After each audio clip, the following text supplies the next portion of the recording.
हम तो यही सोच रहे थे कि दिवाली से पहले मुंबई इंडियंस का दिवाला निकल जाएगा, मगर सबसे पहले दिवाली का बहुत बड़ा सा बधाई है क्योंकि दिवाली ख़त्म हो गया। मगर भाई मुंबई इंडियंस का दिवाला नहीं हुआ।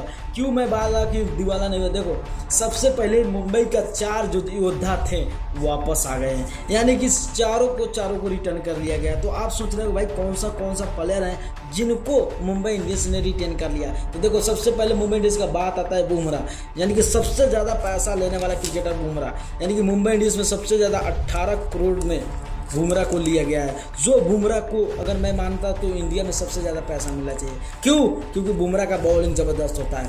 उसके बाद नाम आता है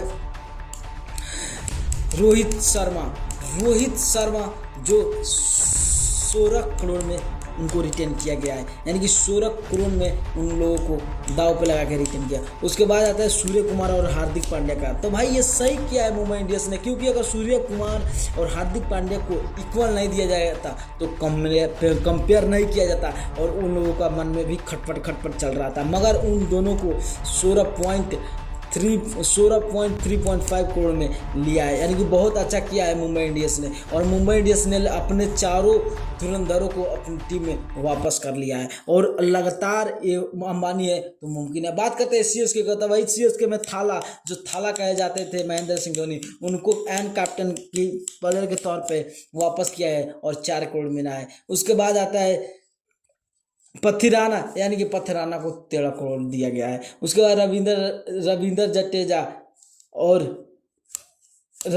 जडेजा को 18 करोड़ में और शिवम दुबे को 12 करोड़ में, यानी कि बहुत गुड न्यूज़ है चेन्नई और मुंबई के लिए। और जाते जाते बता दूं कि भाई बेंगलुरु की टीम को भी एक गुड न्यूज़ है कि सबसे महंगे खिलाड़ी विराट कोहली, यानी कि हिटमैन विराट कोहली को दिया गया है। तो आप लोग इस चैनल पर नए हो तो सब्सक्राइब करना, लाइक करके जाना। ओके भाई, मिलता हूँ नेक्स्ट वीडियो में।